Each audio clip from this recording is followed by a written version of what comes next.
नमस्कार। आज के इस वीडियो में हम सार्वजनिक व्यय के नियम के बारे में जानेंगे।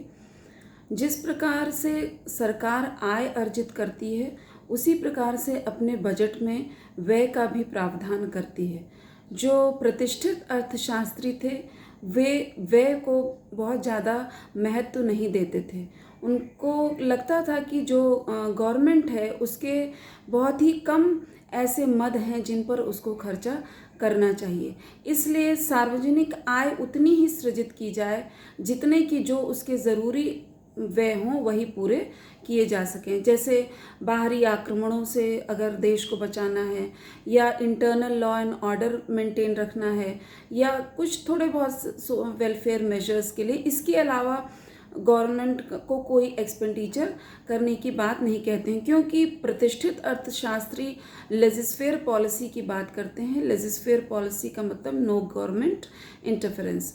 पर उसके बाद जितने भी अर्थशास्त्री आए, खासतौर पे कीन्स के बाद, तो सबने गवर्नमेंट एक्सपेंडिचर का बहुत ही इम्पॉर्टेंट रोल बताया हमारी किसी भी अर्थव्यवस्था में। किस प्रकार से अर्थव्यवस्था को मंदी से उबारा जा सकता है और किस प्रकार से इन्फ्लेशन से बचाया जा सकता है। तो दोनों कर और सार्वजनिक व्यय दोनों ही इस दिशा में कार्य करते हैं, और सार्वजनिक व्यय का भी उतना ही महत्वपूर्ण स्थान है जितना कि सार्वजनिक आय का। सार्वजनिक व्यय को किन किन मदों पर गवर्नमेंट को खर्च करना है जिससे कि लाभ को अधिकतम किया जा सके, क्योंकि गवर्नमेंट का जो फोकस है वो मैक्सिमाइजेशन ऑफ सोशल वेलफेयर है। और उसके लिए अलग अलग अर्थशास्त्रियों ने कई नियम बताए हैं कि किन नियमों का अगर सरकार पालन करती है तो उसको हम कह सकते हैं कि वो लाभ की ओर ले जाएगा, या ज़्यादा से ज़्यादा लोगों को उससे फ़ायदा होगा। तो पहला जो नियम है हम उसको कहते हैं लाभ अथवा हित का नियम, कि ऐसा एक्सपेंडिचर हो, इतना एक्सपेंडिचर हो, ऐसी मदों पर एक्सपेंडिचर हो कि ज़्यादा से ज़्यादा लोगों का कल्याण हो सके। विभिन्न ऐसे मद होने चाहिए, चाहे सोशल एक्सपेंडिचर है, सोशल वेलफेयर स्कीम्स हैं, जिससे कि ज़्यादा से ज़्यादा पब्लिक है उसको मैक्सिमम सोशल एडवांटेज दिया जा सके, ज़्यादा से ज़्यादा लोगों की परिस्थितियों को सुधारा जा सके। दूसरा नियम आता है मितव्ययिता का नियम, कि गवर्नमेंट जो भी अर्न कर रही है, इनकम अर्न कर रही है, उसको किस प्रकार से लोगों को खर्च करना है, क्योंकि वो लोगों का ही पैसा है जो टैक्स के माध्यम से लिया गया है। तो गवर्नमेंट की जवाबदेही बनती है, इसलिए गवर्नमेंट उसको फिजूल खर्ची नहीं कर सकती, और वो मितव्ययिता तरीके से ही ये एक्सपेक्ट किया जाता है कि वो खर्च करेगी। तो इसको हम कैनन ऑफ इकोनॉमी कहते हैं, या मितव्ययिता, मतलब थोड़े में ही ज़्यादा काम चलाना, या फिजूल खर्ची नहीं करना, गैर ज़रूरी मदों पर नहीं खर्च करना। जो प्रायोरिटीज़ हैं, पहले प्रायोरिटीज़ सेट करना और प्रायोरिटीज़ के अकॉर्डिंगली एक्सपेंडिचर करना, तभी मितव्ययी हो सकेगा। और जो भी नॉन प्रोडक्टिव एक्सपेंडिचर है, नॉन प्रोडक्टिव एक्सपेंडिचर ना किए जाएं, डेवलपमेंटल प्रोडक्टिव एक्सपेंडिचर किए जाएं, जिससे कि ज़्यादा से ज़्यादा इकोनॉमिकल हो, या इकोनॉमी प्राप्त कर सकें, हम मितव्ययिता प्राप्त कर सकें। नेक्स्ट है स्वीकृति का नियम। गवर्नमेंट जो है वो रिप्रेजेंटेटिव ऑफ पीपल है, और टैक्स भी लोगों से ही कलेक्ट हो रहा है, और उसको रैशनल वे में और जस्टिशिएबल वे में लोगों के वेलफेयर के लिए गवर्नमेंट को खर्च करना है। पर इसका प्रावधान उसको बजट के माध्यम से लाएगी, और उसको कहीं ना कहीं से जो भी गवर्नमेंट अथॉरिटीज़ हैं वहाँ से पास करवाना पड़ेगा। जैसे अगर हम पार्लियामेंट की बात करें तो बोथ हाउसेज ऑफ पार्लियामेंट से पास करवाना पड़ेगा। अगर स्टेट गवर्नमेंट्स की बात करें, दोनों जो स्टेट लेजिस्लेचर्स हैं वहाँ से पास करवाना पड़ेगा। जो भी गवर्नमेंट खर्च करती है उसको किसी न किसी अथॉरिटी से पास करवाए बगैर नहीं यूज़ करती। सैंक्शन जरूरी है, बिना स्वीकृति के, सैंक्शन के कोई भी एक्सपेंडिचर नहीं किया जा सकता। गवर्नमेंट की जवाबदेही बनती है, क्योंकि उसका ऑडिट भी होगा कि जितना सैंक्शन किया गया था मद, उतना पूरा खर्च किया गया कि नहीं किया गया। फिर आधिक्य का नियम है। जो क्लासिकल इकोनॉमिस्ट हैं वो बैलेंस्ड बजट की बात करते हैं, कि ना घाटा हो और ना ही सरप्लस हो, कि जितना एक्सपेंडिचर हो उतना ही रेवेन्यू जनरेशन हो, जितनी आय हो उतना व्यय हो, बैलेंस हो। पर आज जो मॉडर्न इकोनॉमी है उसमें अंडर डेवलप्ड कंट्रीज़ और डेवलपिंग इकोनॉमीज़ डेफिसिट बजट पे भी काम करती हैं। इसी तरीके से कुछ जो डेवलप्ड इकोनॉमीज़ हैं वो सरप्लस बजट पे भी काम करती हैं। तो नॉर्मली नियम ये माना गया कि जैसे एक परिवार में कुछ बचत करके हम चलते हैं, उसी प्रकार से सरकार को भी इस प्रकार से अपने व्यय करने चाहिए कि ज़्यादा से ज़्यादा वो कुछ बचत भी कर सकें और लोगों के लिए खर्च भी कर सकें। अपने जो वेलफेयर उसके मेजर्स हैं, डेवलपमेंटल मेजर्स हैं, उन पर खर्च करें और उसके बावजूद वो कुछ बचत कर ले। जैसे हम अपने घर में सारी ज़रूरतों को पूरा करते हैं, उसके बावजूद कुछ ना कुछ बचत करते हैं। तो ये जो है हमारा आधिक्य का नियम है कि कोई भी बजट अगर बनता है तो उसमें सरप्लस जनरेट होना सबसे पॉजिटिव इम्पैक्ट है। और डेफिसिट होना ठीक नहीं है, पर जो डेवलपिंग इकोनॉमीज़ हैं या अंडर डेवलप्ड कंट्रीज़ हैं जहाँ पर रिसोर्सेज की कमी है, ख़ास तौर पे फाइनेंशियल कैपिटल की कमी है, वहाँ पर डेफिसिट बजट पे भी काम किया जा सकता है। क्योंकि ज़्यादा से ज़्यादा डेवलपमेंटल प्रोजेक्ट्स में जब खर्च किया जाएगा तो एक टाइम लैग के बाद वो रिटर्न आएगा। क्योंकि जैसे इंफ्रास्ट्रक्चर फैसिलिटीज़ हैं गवर्नमेंट प्रोवाइड करती है तो वो आगे चल के उद्योगों को बढ़ाती है, एक इकोनॉमिक माहौल क्रिएट करती है कि इन्वेस्टमेंट हो। तो इसमें जब तक गवर्नमेंट इंफ्रास्ट्रक्चर में खर्च नहीं करेगी, पब्लिक सेक्टर नहीं खर्च करता है इसमें, क्योंकि इसका टाइम लैग बहुत ज़्यादा है। एक्सपेंडिचर भी हैवी अमाउंट का चाहिए होता है कि एक बार में बहुत ज़्यादा एक्सपेंडिचर करना पड़ता है और जो उससे रिटर्न मिलता है वो काफ़ी समय बाद मिलता है। तो इस वजह से जो आधिक्य है वो मेंटेन करना सिर्फ डेवलप्ड इकोनॉमीज़ की बात है, कर सकते हैं, पर जो डेवलपिंग इकोनॉमीज़ हैं वो डेफिसिट बजट पे भी काम कर सकती। पर नॉर्मली जो नियम है वो यही है कि आधिक्य हो बजट में तो अच्छा है। आधिक्य का मतलब रेवेन्यू जनरेशन अधिक हो गवर्नमेंट का और एक्सपेंडिचर कम हो।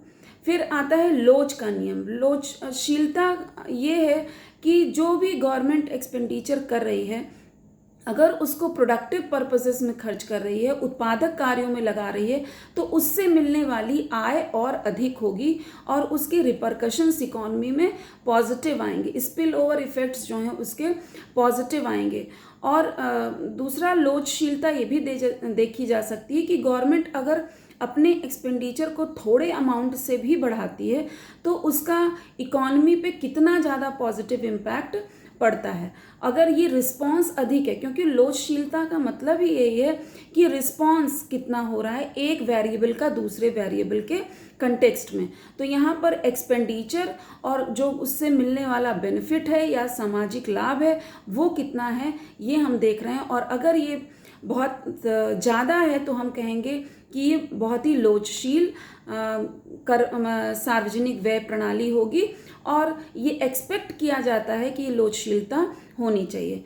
फिर फ्लेक्सिबिलिटी की भी बात की जाती है कि गवर्नमेंट को अगर ज़रूरत पड़े तो वो समय समय पर अपने सार्वजनिक व्यय में बदलाव भी ला सकती है। ये नहीं कि एक बार बजट पास हो गया और उसके बाद गवर्नमेंट एकदम से बंद गई और कोई भी और एक्सपेंडिचर एक्स्ट्रा नहीं कर सकती। इसलिए एंटरिम बजट का भी प्रावधान किया जाता है कि अगर गवर्नमेंट को खर्च करने के लिए मनी की कमी पड़ रही, यानी इनकम उसके पास कम पड़े, तो या कुछ और नई मदों पर खर्च करना है या ज़्यादा एक्सपेंडिचर करना है, तो गवर्नमेंट एंटरिम बजट भी लाकर बजट का जैसे मेन बजट होता है वैसे उस तरीके का शॉर्ट टर्म प्रावधान कर सकती है। तो अगर ये जो फ्लेक्सिबिलिटी अलाउड है और लोचशीलता इसी को कह रहे हैं कि चेंजेस लाए जा सकें, परिवर्तन लाए जा सकें, उतना ही सार्वजनिक व्यय अच्छा है। ये नहीं कि एक बार डिसाइड हो गया तो फिर उसमें मान लीजिए 1 साल के लिए डिसाइड हुआ तो 1 साल तक कोई चेंजेस ना हो,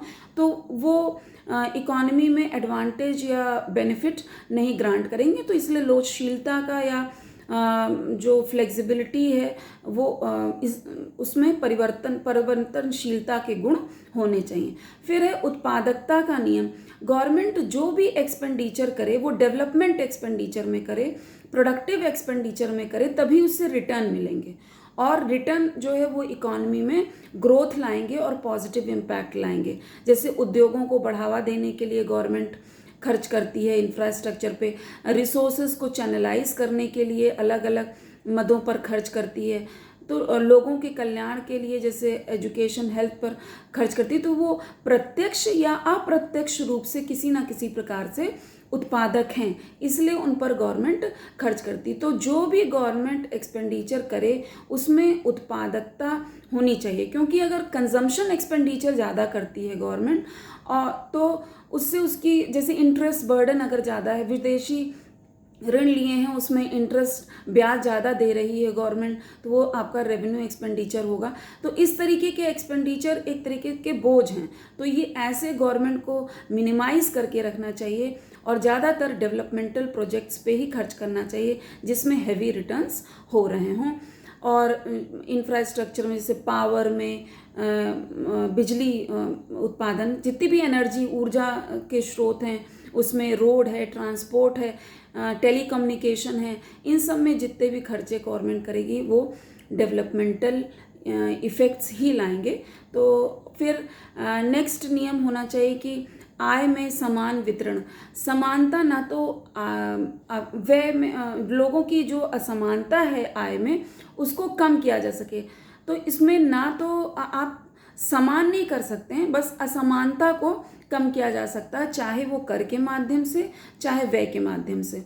कर में गवर्नमेंट जिन पर जिनकी इनकम कम थी उन पर कम टैक्स लगा रही थी और जिनकी इनकम अधिक थी उन पर अधिक टैक्स लगा रही थी, मतलब एक प्रोग्रेसिव मैनर में टैक्सेशन कर रही थी।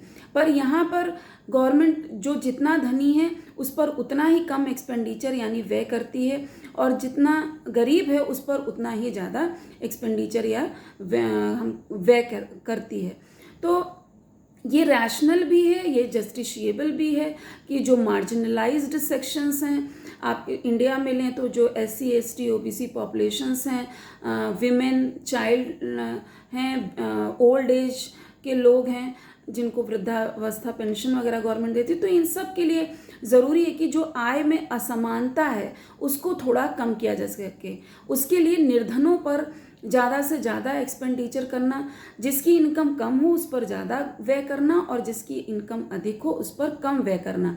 वो बात अलग है कि उनको इनडायरेक्ट बेनिफिट्स मिल रहे हों और कुछ तो लाभ ऐसे हैं जिसका कलेक्टिव कंजम्पशन होता है, जिसका लाभ सभी को मिल रहा है, चाहे वो धनी वर्ग हो चाहे वो गरीब वर्ग हो। तो जैसे व्यय का आय का साधन है असमानता को कम करना, उसी तरीके से व्यय को भी हम यूज़ कर सकते हैं जो असमानता है उसको कम करने में।